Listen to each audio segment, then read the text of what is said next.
a king whose body decayed while he still drew breath. The stench of his flesh, rotting and infected, could be sensed from far across the palace corridors. This wasn't just a man, he was a living warning, a monarch whose presence brought fear and nausea.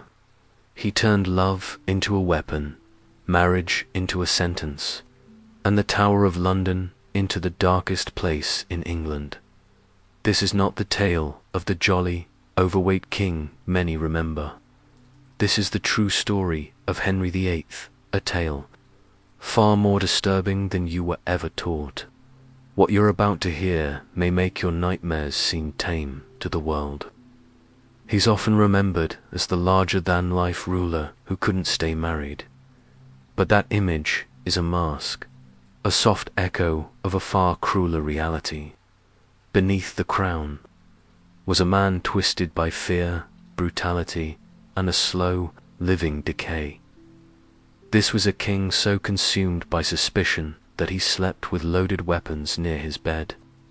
A man who ate so obsessively that even modern food competitors would turn away. And when it came to his wives, execution was only part of the cruelty. Before the blade came the mental torment, cruel, deliberate, and terrifying. So let us begin this descent. Because once you see who Henry VIII truly was, you'll never look at royal history the same way again.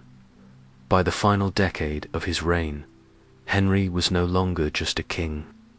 He had become something far more dreadful, a grotesque figure of pain and rage.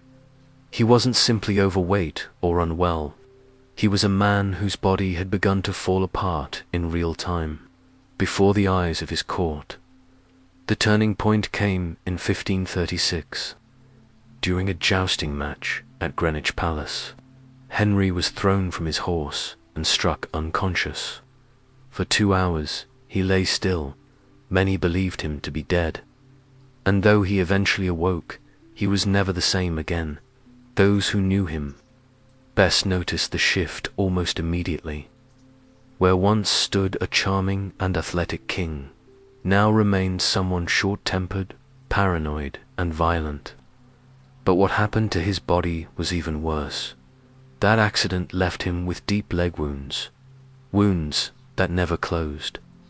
Over the years, they grew into infected, oozing ulcers, raw and open, weeping pus and blood.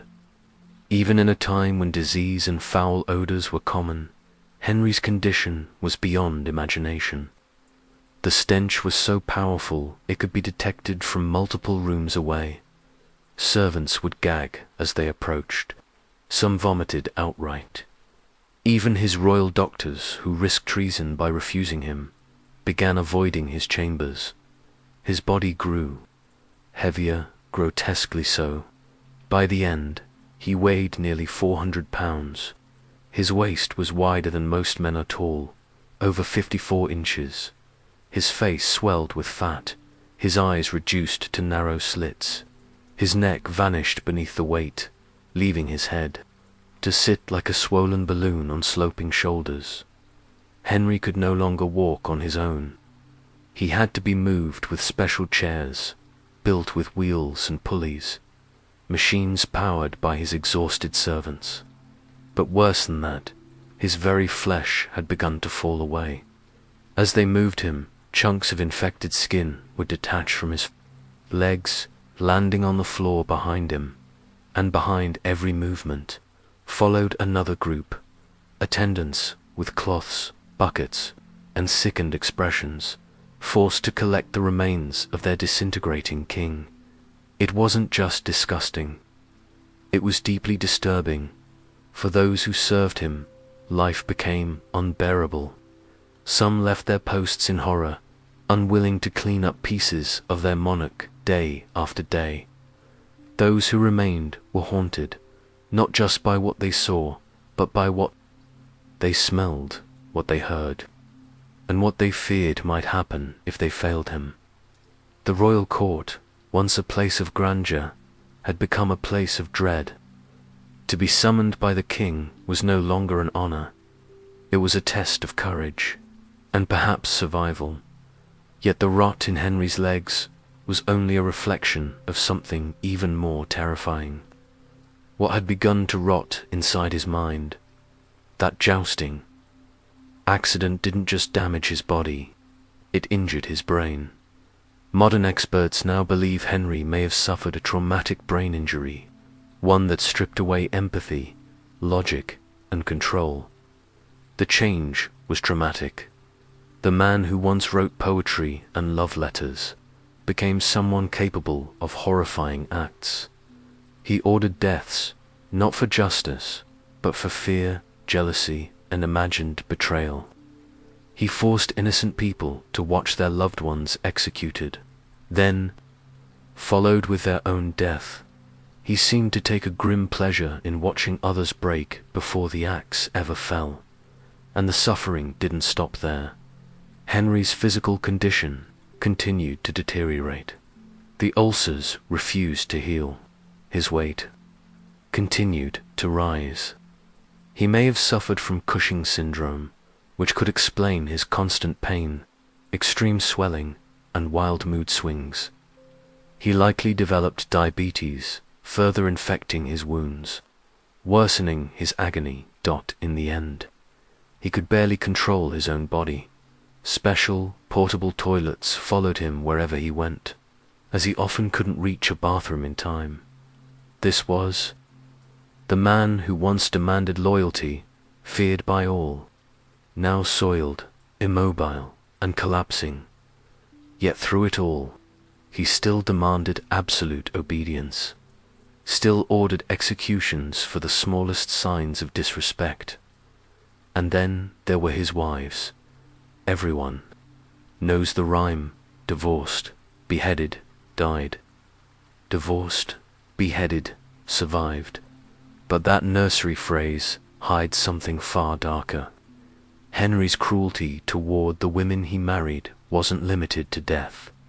It was slow, calculated, and psychological, often long before the final blow. Take Catherine of Aragon, his first wife.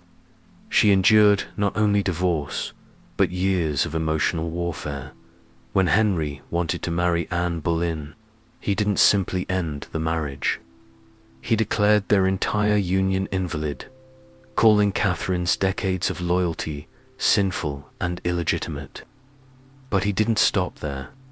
He banned her from seeing their daughter, Mary, using the child as a weapon to force Catherine's obedience. Her final years were spent in isolation, stripped of her title, cut off from her family, under constant threat of execution if she refused to accept Henry's false narrative. He sent her messages filled with kindness, then threats the very next day. He demanded she sign one document, then changed it the next week. It was a war of mental exhaustion, one Catherine lost. Historians believe her stomach, illness, and eventual death were likely the result of extreme stress, or even poison. Henry didn't attend her funeral. He didn't let their daughter say goodbye.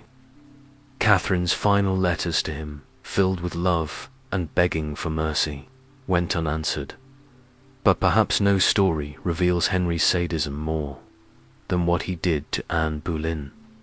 When he grew tired of her, he didn't just cast her aside. He built an entire scheme to destroy her. He had her musician tortured into confessing an affair, then arrested for more men, including her brother, forcing them into confessions as well. Anne watched it all happen. She saw her friends and family condemned, all because of her. Then Henry made her watch as each of them was executed, her brother's severed head raised before her eyes. It was not justice, it was cruelty, staged and deliberate. He told her she would burn at the stake, only to later spare her by sending for a French swordsman. But this meant days of waiting, trapped in the tower, tormented by dread. She laughed, she prayed, she broke, slowly and publicly. By the time the executioner arrived, she had already suffered the emotional death Henry intended. And then, there was Catherine Howard, still a teenager, perhaps only 19, when Henry, by then a swollen, decaying man in his late 40s, made her his wife. That story is perhaps the most chilling of all. Imagine being a young girl, barely more than a teenager, forced to lie beside a man whose body was slowly decaying, whose flesh oozed and reeked with rot. This was not just marriage. It was entrapment in a waking nightmare. When Henry learned that Catherine Howard had previous sexual relationships, long before she became queen, his reaction was not just furious, it was tyrannical. He didn't simply punish her. He rewrote the law itself. From that moment on, it became treason to marry the king without revealing your entire sexual history. A nation's legal system reshaped by one man's bruised ego. But the cruelty didn't stop with new laws. Henry locked Catherine inside the Tower of London, holding her there for months.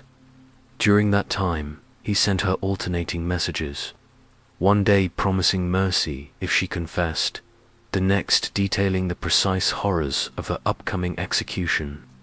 It was a slow, mental suffocation. She suffered emotional breakdowns inside those cold, stone walls.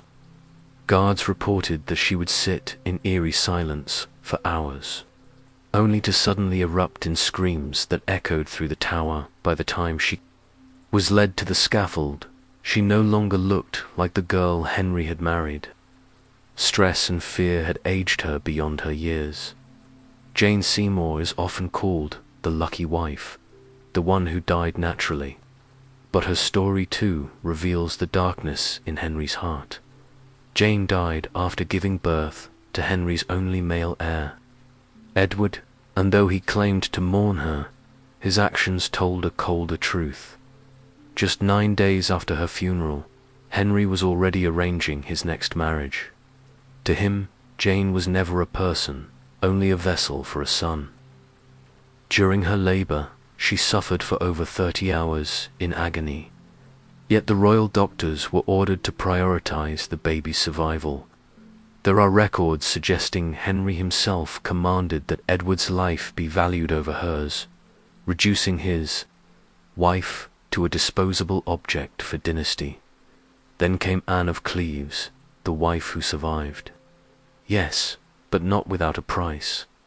Henry found her unattractive and sought to end the marriage almost immediately. But he didn't just request an annulment. He threatened her life, terrified, and agreed to act as though the wedding had never taken place, even thanking Henry for sparing her. She spent the rest of her life pretending she had never been queen, all to survive. Catherine Parr, the sixth and final wife, is remembered for outliving Henry, but few know how close she came to joining the others. Henry had already signed the papers for her arrest, accusing her of heresy. And yet, Catherine outwitted him in the only way she could, through complete submission. She approached him not with arguments, but with flattery. She claimed she only discussed religion to learn from his superior wisdom. It worked, but imagine the constant fear of living beside a man who could kill you for a sentence, a thought, a glance. Catherine walked a razor's edge every day of her marriage. What's most terrifying about Henry's wives is that none of them had real options. Divorce was out of reach. Running away meant death. Fighting back risked the lives of everyone they loved. These women were trapped, bound to a man who became more monstrous with each passing year. And for most of them, there was only one way out: the executioner's blade. Now, if you think modern eating competitions are excessive, prepare yourself. Because Henry VIII didn't just eat like royalty, he devoured like a man trying to swallow his entire kingdom. His daily calorie intake reached around 5,000, more than double what even an active man needs. and Henry could barely stand, let alone move. But the quantity was just the beginning. It was the obsession that made his eating truly disturbing. Each meal was a ritual, part theater, part security operation. An ordinary dinner involved entire roasted pigs, piles of poultry, mountains of bread, and enough wine to drown a tavern. Over 800 dishes were prepared every day by an army of over 200 kitchen staff, more than most restaurants employ today. And yet, Henry ate only a fraction of it. The rest, often wasted, sometimes thrown to the dogs, rarely given to the poor. But here's where things get stranger. Henry believed food had magical powers. He was convinced eating swan would make him more graceful, that deer meat would turn him into a better hunter, and that oysters would improve his performance in the bedroom, even though his smell alone could empty a room faster than any aphrodisiac could work. Every meal was tested for poison, not once, but by multiple servants, each waiting 30 minutes. After tasting to see if they dropped dead, even the salt, water, and spices were tested by separate people. His kitchens were sealed, guarded, and patrolled like war zones. It was culinary paranoia at its peak, and while he feasted in full view of his courtiers, they were required to watch, to smile, to applaud, all while the stench from his rotting body hung in the air. No one dared show disgust. To frown or look away could be interpreted as an insult, and insulting the king could cost you your life. So these meals became rituals of mass delusion, where dozens of people had to pretend that everything was normal, that the king wasn't, slowly killing himself in front of them, and in a way he was. His eating worsened his ulcers. His ulcers caused more pain, and in response, he ate more. It was a vicious, grotesque loop, one that may have led him to the brink of death more than once. There are reports of him vomiting up half-digested food, only to demand another helping immediately. His stomach had stretched so far that ordinary portions no longer satisfied him. Food became his final refuge, a way to feel powerful, to feel in control. When his body was crumbling and his mind was slipping away, the leftovers from his table could have fed hundreds, but most of it was discarded. Another reminder of the gulf between monarch and subject. Even his doctors were powerless. They couldn't warn him. They couldn't stop him. Telling the truth might cost them their lives. And so they watched in silence as Henry gorged himself into destruction. But the king's paranoia didn't end at the dinner table. It spread beyond the palace walls, turning all of England into a kingdom of surveillance and fear.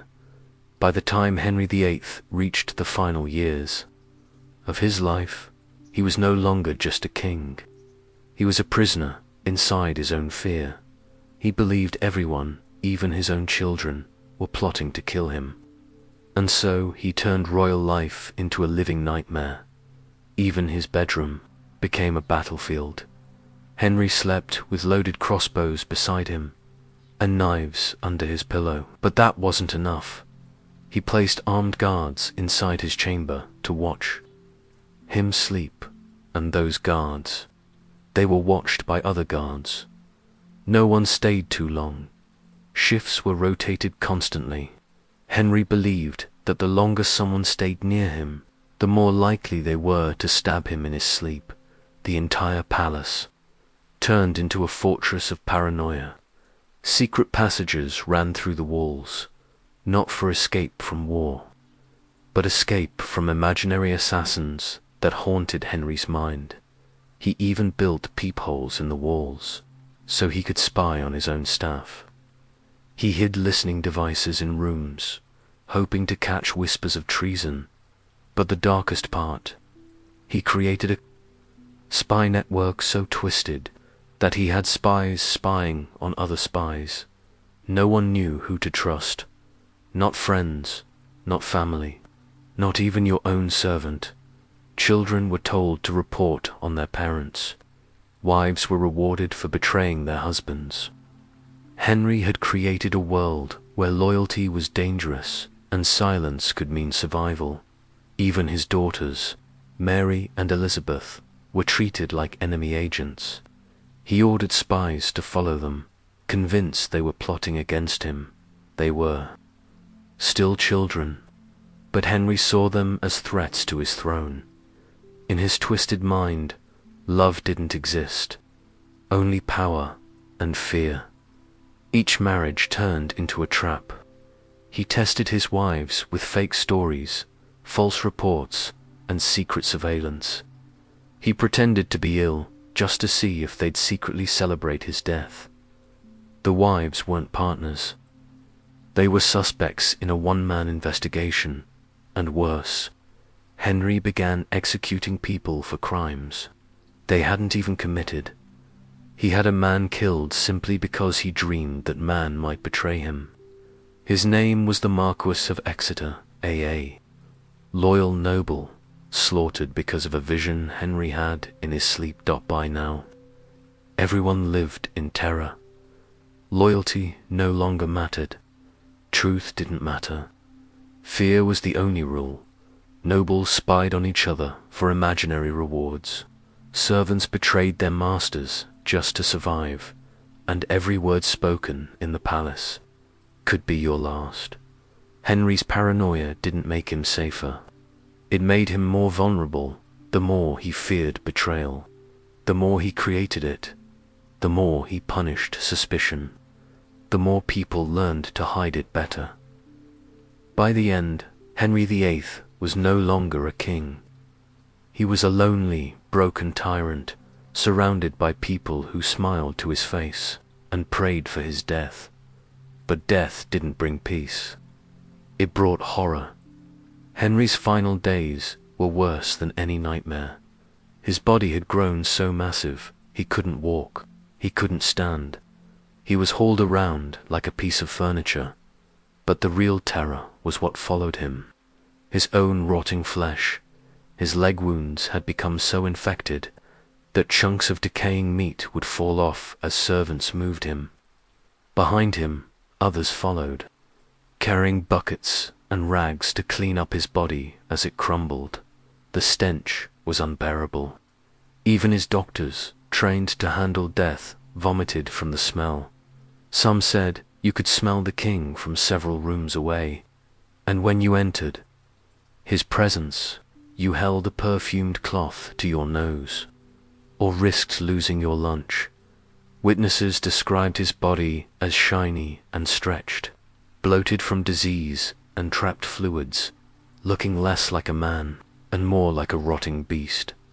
He had to be carried with portable toilets, because he couldn't reach the chamber pot in time. He soiled himself constantly. The man who had ruled with iron and fear now needed help just to relieve himself, and yet no one could look away. The same servants who once feared his rage now had to clean him, dress him, and carry him as his body fell apart in their hands. And perhaps the greatest irony, the king who once claimed divine authority, who believed God had chosen him to rule, couldn't even control his own flesh. When Henry finally died on January 28, 1547, no one dared get too close, because even in death, his body was still dangerous. It took hours to confirm he was truly gone, even longer to move his corpse. Some say his coffin burst open during transport, releasing fluids so foul that witnesses thought the devil himself had escaped. It was a fitting end for a reign built on power, fear, and decay. The legacy of Henry VIII isn't just blood and politics. It's a warning that a man who begins as a golden boy of destiny can rot into a monster if no one dares to stop him. When Henry VIII finally died, no one rushed to confirm it. The scene was too horrific. His own physicians stood back, hesitant to approach the body. It wasn't just fear, it was revulsion. Hours passed before anyone was brave enough to check if the king had truly taken his last breath. Examining his body up close was considered unbearable. But that moment of silence was only the beginning of a nightmare. Henry's corpse had already started to rot from the inside. Gases built up, swelling his body to unnatural size. His coffin had to be reinforced with lead and sealed tight inside. Wooden boxes an attempt to contain the horror, but they underestimated the force of decay. As the royal funeral procession made its way from London to Windsor, the pressure inside the coffin grew. Somewhere along that quiet morning journey, the unthinkable happened. The lead casing of Henry's coffin burst open. Rotten flesh and fluids exploded across the interior of the hearse. The royals smelled the king's last message to the world was so vile, the entire procession came to a halt. Servants scrambled with buckets and rags, trying to clean the king off the carriage floor. They choked back vomit as they worked. Some couldn't hold it in. The dignity of a royal burial collapsed into a grotesque clean-up job, one that would haunt everyone who witnessed it. And then came the final insult. Along the road, stray dogs were seen licking the remains that had dripped out of the shattered coffin. The man who had once ruled by divine right, reduced to a roadside feast for animals. A king who claimed to be God's chosen ruler ended up scattered across a dirt road, his legacy melting under the summer sun. The symbolism couldn't have been more brutal. This wasn't a tragic death. It was mockery from the grave. Even his burial was a disaster. The grave had to be dug wide to fit the bloated coffin, but the soil collapsed again and again under the weight of lead and rotting flesh. They struggled for hours just to get him underground. The tomb's construction was delayed for years. Workers refused to go near it. No one wanted to handle the king again, not even in death. The stench from Henry's grave lingered for months. Rumors spread that his body was still decaying in unnatural ways. Some whispered that it was his ghost seeking revenge. Others believed the strange noises and terrible smells were just more gases escaping from a corpse that refused to rest. People began to say that Henry's body was so corrupted, it couldn't even decompose like a normal human. The psychological damage from handling his remains was real. Several of the servants who tended to his corpse became sick and died within weeks. Others never recovered from the trauma. They had served a monster in life and paid for it even in his death. But perhaps the most haunting part of this story isn't just the horror. It's how perfectly his death reflected the man he was. Henry VIII had spent his life destroying everything.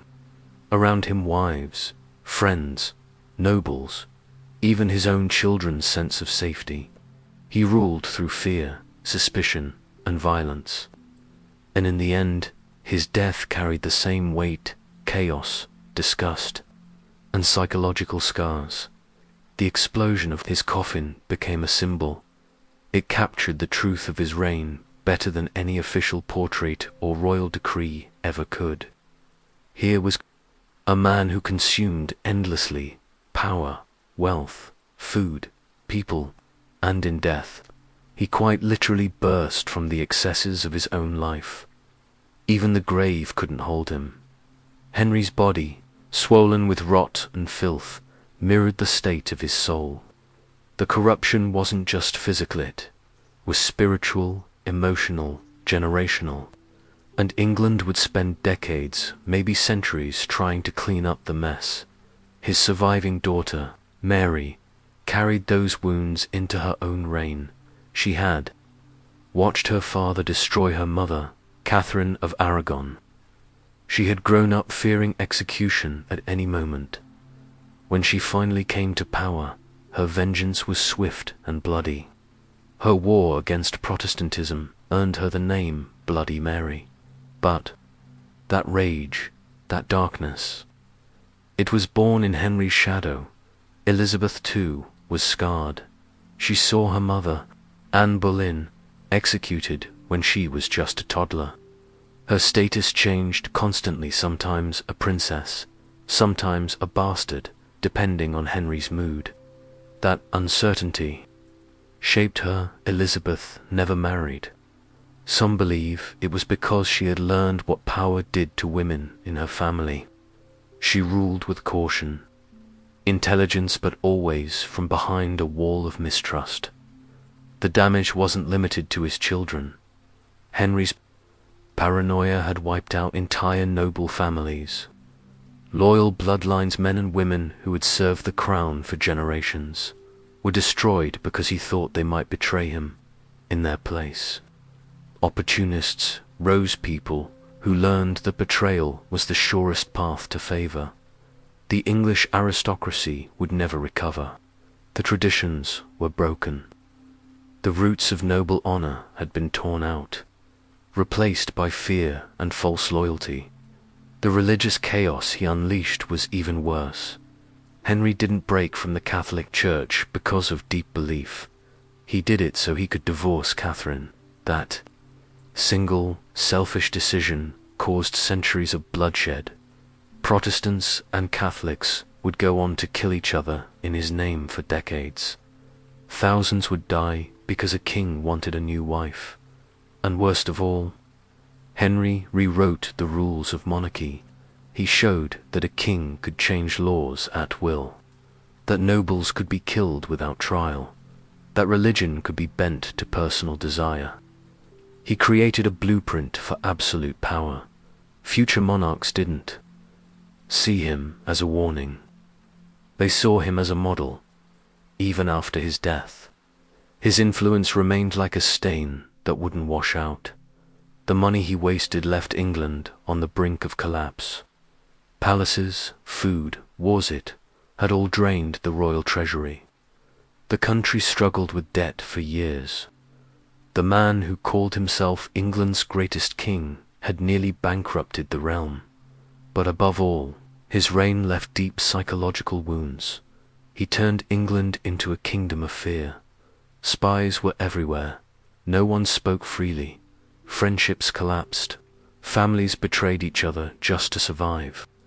The air itself seemed heavy with paranoia. People lived in fear of a wrong word, a wrong glance, a shift in the king's mood, and long after his body was buried sealed behind stone, and the fear remained in the minds of his children, in the hearts of his court, in the soul of the nation. So now ask yourself this: why do we still tell Henry's story like it's a legend? Why do we paint him as a tragic figure, or worse, a romantic one? This wasn't a bold king who made tough choices. This was a man who tortured his wives, executed his friends, and ruled by terror. A man whose body was literally rotting while he was still alive, and yet we see him on screens, played by handsome actors, turned into entertainment. We've forgotten the truth. Henry VIII is not a character from history. He is a warning about unchecked power, about what happens when one man is allowed to destroy, consume, and corrupt with no one to stop him. The next time you see his portrait or watch a show that glamorizes his reign, remember the servants who scraped his flesh from the road, the children who lived in fear, the bodies that piled up because one man couldn't be told no. Remember that his coffin exploded because his corruption was too great to contain, and remember that his soul, like his kingdom, was too damaged to bury quietly. This was Henry VIII, not the myth, but the monster.